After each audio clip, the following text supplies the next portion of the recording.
All right, good morning, everyone. Welcome to today's live stream. My name is Jacob Miller. I'm the marketing and brand manager here at Headway. I help our design team, development team, and product teams host live streams like this one. We broadcast on YouTube and LinkedIn Live. And today, Billy's going to talk about 4 new design system resources that we've created that you can get right now on Figma Community for free. And these were developed from our new product design course called Building Design Systems in Figma. That's now available, and Billy will talk about that a little bit through his presentation. But we wanted to share them because they're free, they're available to you, and hopefully you can integrate them into your current process, or if you're trying to build your own design system process, that'll help you there too.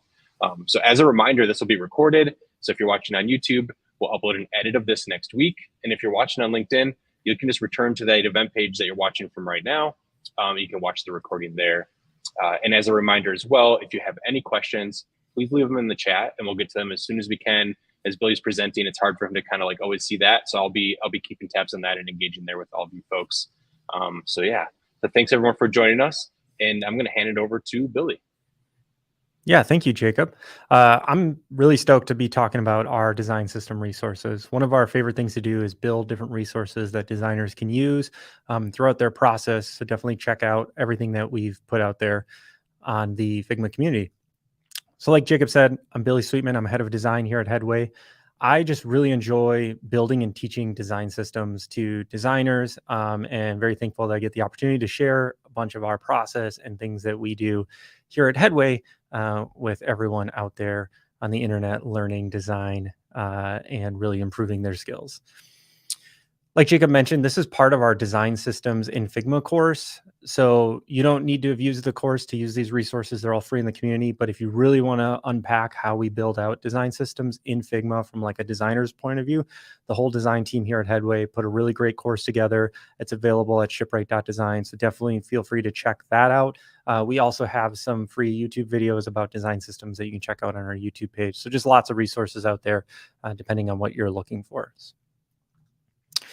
Like we mentioned before, all of these resources are free in the community. Just search Headway on the Figma community. We've got some other resources out there as well, like UX audit templates, building customer journey maps, a brand guideline template, and then of course our free UI kit and design system starter kit, which really is foundational for getting a design system up and running. But today we are going to be talking about 4 specific resources that we have on the community. The 4 resources that we have in the community that we're going to talk about today is our type scale worksheet, design system interview, component capture kit, and governance model. So there's a lot of different ways to go about building out design systems, right? A lot of people think it's just about building out the components and building out the right design pieces and making sure everything's connected and functioning and seamless token automation all the way through. While that is true, really a lot of the work is about connecting our team and getting that team alignment. And these resources are really focused about getting that team alignment. Like I said, we got 4 of them here. We have our design system interview template, which is really help you interview each member on your team to find out what they actually need. We have our component capture kit. This is a way for us to really understand the current state of our design and see where things are. We have our governance model, which will help us define out how we contribute to a design system as a team. What are some of the rules that we have in place? And then we have a type scale worksheet, which isn't explicitly needed for the design system work. It can be used for other design projects as well, but it's super helpful when we're defining out tokens and things like that. The first one we're going to dive into is the design system interview template that we have here. So we use the design system interview template when we're really starting out our design system or during a rollout of a design system.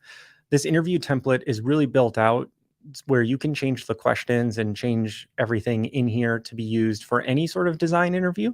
But we really use this for design system interviews the most. And it's kind of a framework for leveraging those interviews. We're going to kind of dive in and unpack how we can use it, how we can change it and update it for what we need. So each one of our resources that we build out will come with a little guide here on how to use those resources. So this is the design interview template. And we have a little knowledge center here, which will kind of just talk about a little bit how to use this, and then links to other things that we think are valuable for folks who are going through this process. So here we're linking into our Intro to Design and Systems YouTube video, and then some of other resources that you might be using after this interview.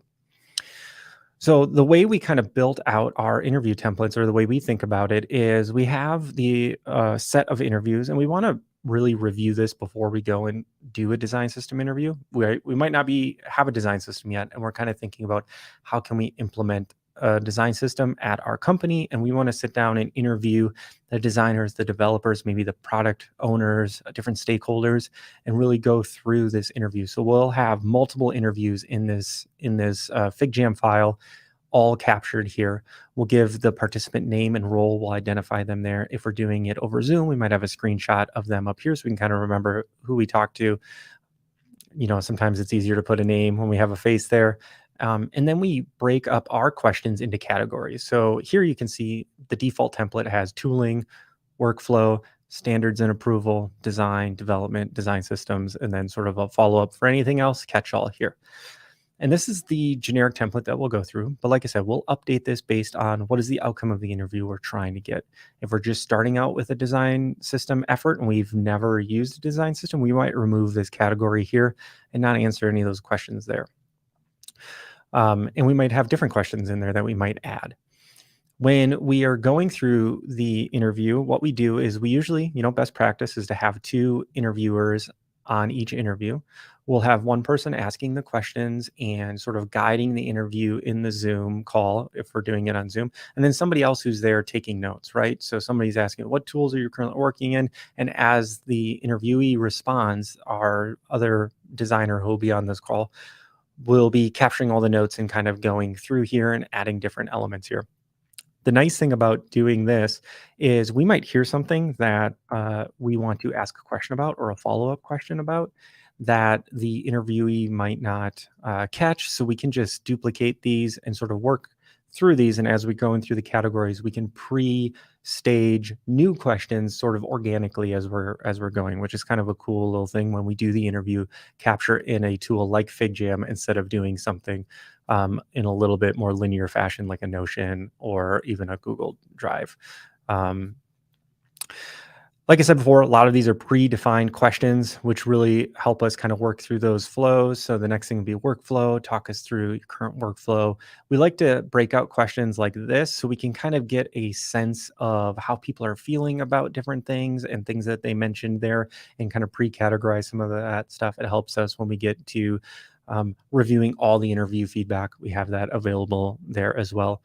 Another thing that's super helpful when if you're recording your interviews and you're putting these, for example, on a tool like Loom or another video hosting platform that has the ability to do timestamp starting links, so a link that will start a specific timestamp, we can put that right in here as well, so that when we get to these questions and we're kind of reviewing this and we're coming up with different things that we want to capture, we might want to re-listen to a little bit of what they said. Maybe a note card wasn't clear and things like that. So we can add those in there. A lot of these questions are really beneficial when we work through the full design system process, and that's why we put them in this template. Some of the biggest ones that we try to capture is like, how do we capture standards and approvals? Like, how does your team currently handle standards, design and code rules? Like, where is your documentation stored? Things like that. And this really contributes into the governance model or the contribution model, documentation, or workflow that we put together. So this is all really helpful. Good set of default questions in here. Very easy to remix this however you want. And we really want to use this as a foundational starting piece. And then, as you're going through your interview, you might change this up a little bit and remix it and make it your own. So that's our design system interview template. And like I said, available in the Figma community. Definitely check it out. It's super helpful, and we use it for all of our design system interviews that we go through. The next element or the next resource that we're going to talk about is like our component capture kit. This is another super beneficial resource that we use, especially when we're working through a design system build for a product that already exists. So you already have a product built, or you already have a marketing site done. You might be using this template for that. We'll use it in UX audit. So when we're auditing the UX of a product, we'll also be capturing the different components and things like that. And this is really valuable when presenting to stakeholders. If you are ever thinking about like, how do I present the need for a design system to stakeholders, showing them the current state of the design world through this component capture kit is super, super helpful, because it kind of shows them maybe some of the inefficiencies that are currently being put out there with the design. And we'll kind of go through and show you how that can work there. Just like our other resources, we have a guide kind of showing you how to do it. But I think this picture up top kind of shows how it needs to be done, right? It's just like Pokemon, right? We want to capture all the components on our design here. And we'll do this as a team. So we'll have multiple folks kind of going through the team or going through the site or the product, capturing different things and kind of dropping them in here together. We've broken this out to kind of follow the atomic design pattern that Brad Frost kind of coined. So you'll notice we'll have like tokens up at the top, and then atoms, so things like buttons or drop downs, really those small design components, molecules, things that are a little bit more advanced, organisms, and then grids and layouts. And you can add to this and you can change the way you want it to function, whatever works best for your team. We just think of design systems in this way, so this works best for us. So the way we would go about doing this is, and I've pre-staged this with a screenshot here that we can kind of zoom in and see. So this is Amazon's product page for a basketball hoop outdoor. And what we would do is we would go through and really just capture a bunch of screenshots and drop them in those different categories. So I might go through this page and capture in all the different button states. That might be the thing that I'm looking for, is I'm capturing all the buttons, maybe different cards, maybe different gallery layouts, so something like this. And what we would do is we would drop those into the corresponding areas. So for example, and I've kind of pre-done this already, is I've got a bunch of, if you just go and look at the different button elements on this page here, you can start to see there's quite a variety of different buttons. And actually this is a drop down, so we can move this here and I can kind of zoom in here because these do get kind of small. And so we kind of captured all those different buttons, and then you'll start to notice things like, oh, is this a button or does this go on a, maybe this is a snack bar or a bottom alert type thing. And we're going to really go through and just kind of capture all those different elements, right? We might capture the different type styles that are being used. I think this is, did I put in the right, yep, type style. So this is from the brand. You kind of caught that up at the top there. Here's another type style that we have. We might figure out where we've got alerts or modals and different media galleries, things like that. So we really want to kind of capture where all of these elements would go and really start to figure out or show where the more complicated pieces are too, right? So I'm going to drop this screenshot in here. Here we've got sort of a gallery component or a carousel. So we'll throw that over there. And this is really helpful because, like I said before, you're going to start to see where the current state of your product design is. And even if you're not building a design system, this is helpful to find areas where you can unify that system and really find a way to be like, oh, hey, we were using an old style of a button on these pages, so maybe we can clean this up. So this is a really good template, really good process to go through as a team. And like I said, we include this in the UX audit as well, because a lot of times when we're doing UX audits, we're also doing sort of a review of the overall design system and how it's applied, whether there's an active system or not. But like I said, it's super beneficial. Awesome. Well, the next resource that we're going to talk about is the governance model or contribution model. So this is a super beneficial template when we are thinking about how do we contribute or how do we manage contributions to our design system, and how do we even make the decisions about what needs to be added and what doesn't need to be added. So we use this throughout the entire design system creation, not just at the end. If you save documentation and things like that to the end, it's probably not going to get done.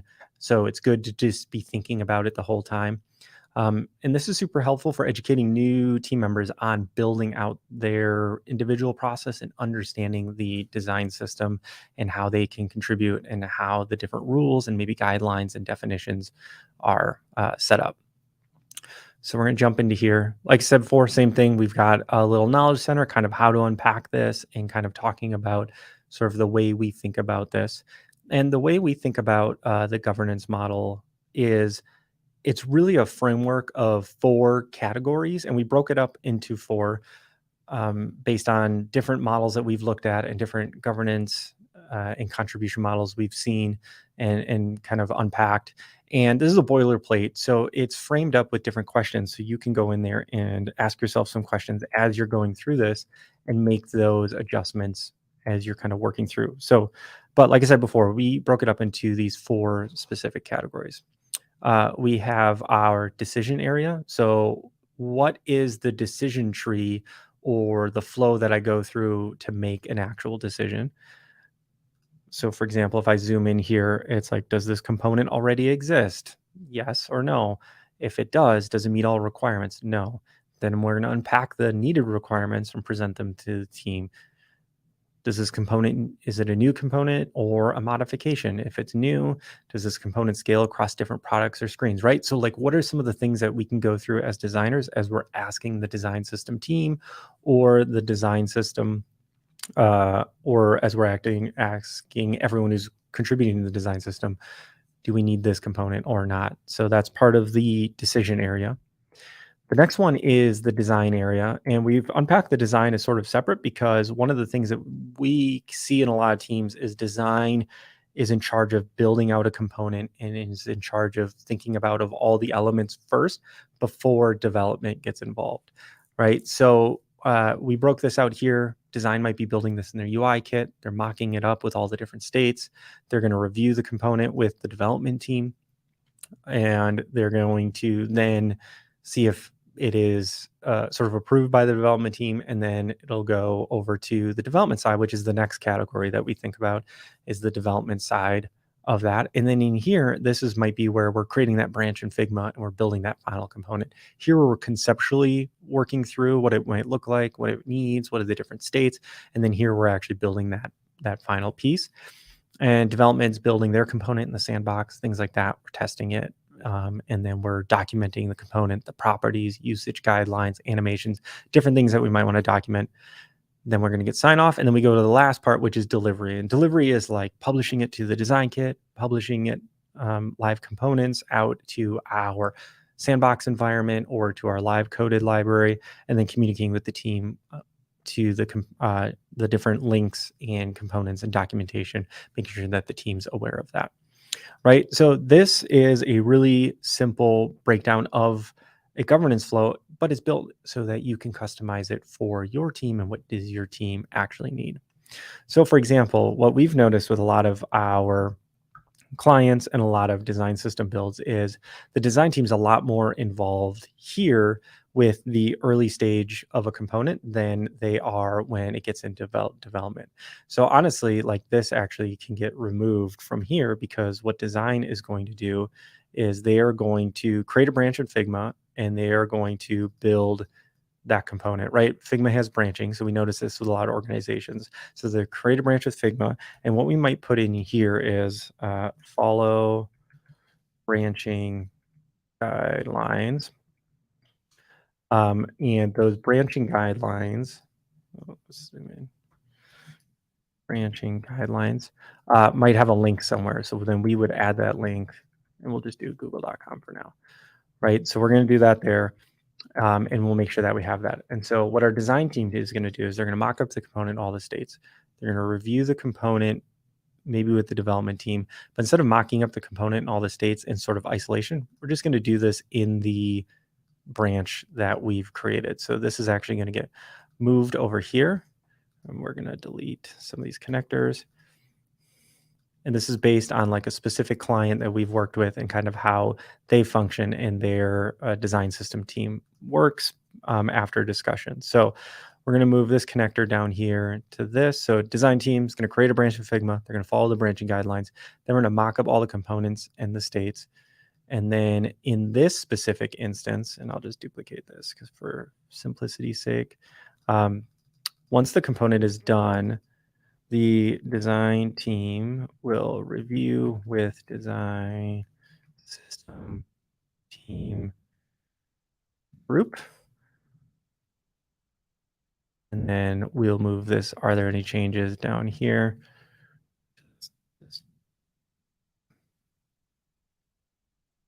I'll delete this little line here, right? And we'll start to ask these questions and unpack this flow. And if there are changes, we'll move it back up here.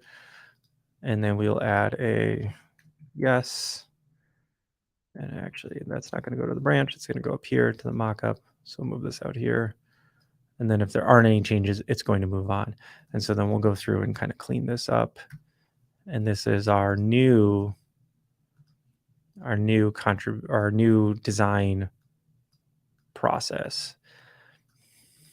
And this might change, right? So like the idea of updating this as we go is that this might change because different needs might happen, right? When we get into the decision area, there might be parts where we now have to think about multi-tier design system, right? So then we have to ask more questions and things like that. So this might evolve, and you might have different models depending on how big your design system is or how big your design system team is.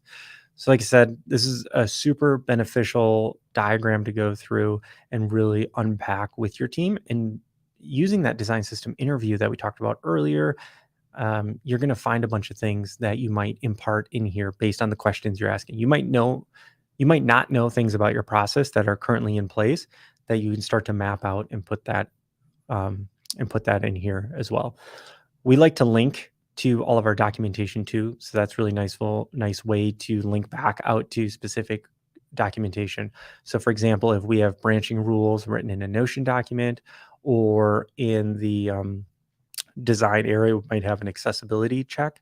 So we might go, hey, link to all of our accessibility question or documentation, or we might have token documentation hosted in something like Zero Height, things like that. We might have those links in here as well as we go through, because this is a good resource for someone to understand the full process and really understand where all the documentation is for that process. Awesome. Cool. And the last sort of resource that we have is like our type scale worksheet. Like I said before, this we use a lot when we're working on defining out our type scale, really understanding different type combinations, and we'll also use this when defining out type tokens. Now, we'll use this for design systems. We'll also use this for just regular product design as we're kind of going through an exploration phase, or we want to adjust the scale across the board, and we just want to see how different types work with each other and things like that. So in this one, this is not a FigJam template, so it is a little bit different. And the way this is kind of set up is we have our knowledge center in here and kind of talks a little bit about this type scale worksheet and how to use it. We have some local components that we've set up here that are really used to just house the structure and things like that and how those can actually function. Then up here, we have the templates, and these templates are set up to have the different 16 pixel base size scales and 14 pixel base size scales that we use the most. You might use different ones, but these are the ones that we kind of use the most. And these are all defined out from modularscale.com. There's a few other type scale tools you can use to really see these different scales. So for example, we've got minor second in here. You see all of the H values, body, button, some other ones here called out like label, and then we have the scale value in here. In these elements, each one of these is set to a type style. So those are defined in here so that we can easily reset these if for some reason something went wrong. But we've gone through and kind of categorized these. We've got like ones that are best for mobile apps, some that are good for like web apps, and then obviously marketing sites and things like that. And then we have a 14 pixel base size template as well that's in here. Now, these are all like our default templates, and we don't really mess around with these too much. We go in the working space. And so in the working space, we have these laid out sort of in this horizontal view, so you can really kind of get some comparisons on how those are going to look in your designs. Same thing with the 14 pixel base, so we can kind of see how those look. And really the way we would go about adjusting these is, for example, let's say golden section. We're going to use this one, which has a scale of 1.618, and we would duplicate this underneath here. And then we would detach this component. And then we would go through and take a look at all of these different values. Now, none of these are linked to the type styles because we want to be able to change and mess around with these, right? For example, let's say we're working on a marketing site and we want to use Playfair display for our headings. We can put that in there. And then we want to, this is just enter. So we want to try like open sans and we can kind of see what that looks like. And we can start to set these up next to each other. So we can start having conversations about the different types that we want to use. For example, we can switch these out fairly quickly. Let's do IBM. We can start to see different combinations and how those would look in those scales. We picked out the most, the headings, 4 levels here, a couple of key like body, button, paragraph 2, label or subtitle. We picked out the ones that we use the most, but you might need another one. And so there's kind of a cool little trick you can do if you copy one of these headings, because you might need another level up. Maybe you need a display 1 value here. And you want to adjust that scale. You could go to modular scale and go take a look at that, but this little trick actually works pretty well where you just take your current size that you have from the previous value and just multiply it by the 1.618, and that'll give you the next size up. So we have 177.45. Figma does its little rounding thing, but this is very helpful for just getting the next size up. And then line height, you can do something like this where, if you wanted to get and actually we'll do 22 times 8. If you wanted to get the line height adjusted, and actually I would probably do 23 times 8. You can get those adjustments in there by just doing that multiplication. And you notice our line height isn't set to the traditional 1.2 or 1.5 multiplication. We use like the 8 pixel grid for a lot of our line heights. So that's just something that works for us, but you can really adjust it however you want. So this will get used, like I said, early on in our process when we're going through and looking through the different conceptual directions and how we want to figure out the type that we want to use. And then we'll also use this when we're defining out a type scale for our design system. We'll then copy and paste what we settle on, what we've had a discussion on, into our UI kit, and we'll use that to define out all of our tokens and things like that. Awesome. Very cool. Well, those are the 4 kits or 4 templates that we have. Each one of those has sort of a unique application in the design system process that is super helpful when going through the process. We've kind of collected all of these things, and we use these in everything that we do. And if you do use any of these or download them, we're definitely looking forward to any feedback that you might have of adjustments or things that work best for you or didn't work for you, as we're trying to build really the best resources that we can for design systems and for designers working through their different product designs. Like I said, thank you very much. Appreciate everyone taking the time to walk through these different kits or these different templates with me. These are all part of our design system course. So definitely check that out if that's something you're doing right now, building out UI kits, building out design systems in Figma. We will, that course is going to be super helpful and really unpack that full process and how these fold into a much larger process. Thank you, everyone. All right. Thanks, Billy. That was great. So if anyone has any questions, feel free to add them in the chat. I have a question for you, Billy, as we just kind of get started here, as anyone can think of anything today. Actually, I'm going to put the link. I put the link in the chat to all the resources as well. But in case anyone just wants to type it in, figma.com/@headway.io, and you'll find it on Figma Community. But my question is, what do you feel like is when people first start doing design systems or that process, or like whether maybe it's a more experienced designer or maybe it is a new junior designer looking to level up sooner than later, like what do you feel like is the most common thing that people have issues with when they're first starting out, like with design systems? Yeah, I think they start too big.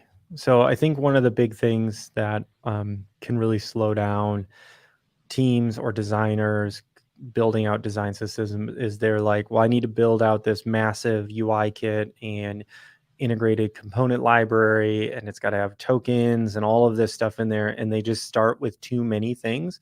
All of those things are super valuable and they're super needed. But I think starting too big with too many things is really problematic. So trying to start with something smaller, like a little pilot project with maybe just a couple of components to really understand how those different workflows work, because you're going to be learning so much as you deliver sort of these micro design systems. Like, hey, all we did is our buttons and all we did is our input fields, right? So we deliver those, see how the team's using those, and really understand that process. I think that's probably the biggest hurdle that teams have, is just trying to start with too much, and not being able to react fast enough to what their team actually needs because they started with something that was too monolithic. Cool. Yeah, I actually am curious, Billy, because I know we've been both at Headway for about 5 or 6 years now. Like, what was your kind of like experience first building design systems before there were all these tools out there? Like, I feel like over the last 5 years, there's just been a lot more things. Like initially, like what do you feel like that process was like for you? And over time, like, hey, now we can like build a process and a system together because it's not just you working on it. Now I have other designers working on a project with me. You want to talk about that a little bit, like what it's been like for you to slowly build your own kind of tools and systems with your team? Yeah, man, way back when it was really tough to have sort of shared component libraries or shared elements that we use. It was a lot of copy and pasting things from one file to another file. If we were working in multiple files or using tools that weren't really suited to have multiple contributors to a single file. So it's always been, I mean, ever since I've started doing product design, it's always been about like, let me not have to do and redo the low hanging fruit so I can solve the big design problems. I don't need to, worry about if my button spacing isn't correct on this screen. I want to worry about the experience that the user has with that screen or things like that. So it's been a lot of early on building out just local component libraries. That was a big thing in early Sketch days, is having those local component libraries. And then Abstract tried to add a little bit of branching and multi-designer contribution there. I think Figma multiplayer design, and really they're leveraging the design system process within their tool, has really unlocked a lot of things for designers and really has allowed us to start thinking about how systematizing certain parts of our process is very beneficial across the board. Even when it's not in design systems themselves, right? You can systematize a lot of things now with the Figma library. So it's been kind of a long road, and we're still learning and changing things every day. We're about to adjust the way we do our component structure in the UI kit that we have out there. So we're currently working on something new that's a little bit more flexible based on feedback we got from our internal team and some users. So it's nice that we're able to react to those things and change those things and modify our process as we go. And that's one thing that we want to continue to do, is like with the course that we put out there, because we use that to teach our own new design hires, is update it when we learn something new, put a new video in there, or when we change something or have a different opinion, is to update those so it's always on our current thought process. Awesome. Looks like we have some folks just saying thank you. Shout out to Robert. Shout out to David, and also Lulia. So I know she shared the event on LinkedIn this week. So thank you. Awesome stuff. I do have one more question, and I'm going to just throw this up for everyone that's watching, that's still tuning in. I'm curious, like, what else everyone that's watching would want to learn from our design team. Maybe you've seen some of our videos on YouTube, maybe you haven't, or on our website. We'd love to know what you would like to see that you haven't seen from us yet, or if there's something you'd like us to dive deeper into. But Billy, I'm actually curious, like, what do you feel like isn't like uh, widely available yet? Like, what has been things that you feel like there need to be more of on the internet as far as topics for design? Like, do you feel like there's a gap like in like the information there? It's like, oh, unless you know somebody that can mentor you, or you like, what do you feel like those things are? Yeah, personally, I feel a lot of it is most of the design content that's out there is a lot about like building out how to get better in Figma and how to get better in these tools and how to focus on like the UI side of things a lot. But I feel a lot of the stuff that designers do isn't talked a ton about sort of online. One of my we went to the front workshop last year in November, and like one of the best workshops I went to was the object oriented UX workshop by Sophia Prater. And that's something that doesn't get talked a lot about for designers, is like understanding how data and it gets set up and get moved through our products and what are the relations between those things. It's kind of cool when we get to dive into that stuff, and it's stuff that like when you don't get taught that stuff or it's not readily available for folks, we don't think about it too much. We kind of do it sort of by the necessity of building out our designs, but we don't take the time to sit down and actually think about it so we can have those higher level conversations with our development team about like what is an ERD diagram and like how does this data connect here and how do we show up this element here and what's some of the metadata that might not be displayed on the screen that we might want to think about when we go through. So setting yourself up to do that earlier on is really helpful, and that's where a lot of these templates come into. It's a lot of the things that like we don't necessarily think about as designers or isn't readily available for us to learn. Is like how do we take a design system and not it just be a project that we build out one time, it gets launched, and then we kind of forget about it. It's how do we take things like design systems and turn it into an internal product that's servicing our different teams, our different product teams, and we're continually updating it, just like, you know, Figma gets continually updated or Slack gets continually updated. We teach it or we treat it as a product, not a project, and it's something that's serving other designers. Cool, awesome. Well, I think we can wrap things up. I'm just seeing more thank yous out there. Shout out to Pixar Boy he said thanks for running through the templates and the process. So yeah, awesome. I'm gonna just throw up the one more time. This is a reminder. These templates are from our new design system course available at shipwright.design. So shout out to Billy and the whole design team for putting all those videos together and these new templates on Figma Community to make that course like more comprehensive and more helpful for everyone along the way. So yeah, I think that's it. Billy, is there anything else you want to share as we wrap things up?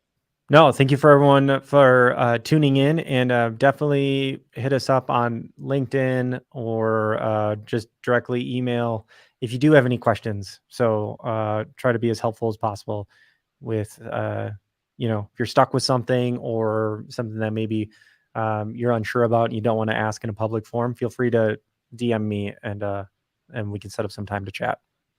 Awesome. Thank you so much, Billy, for sharing all your experience and stories today. So yeah, awesome. Everyone have a great week and take care and hopefully see you next time.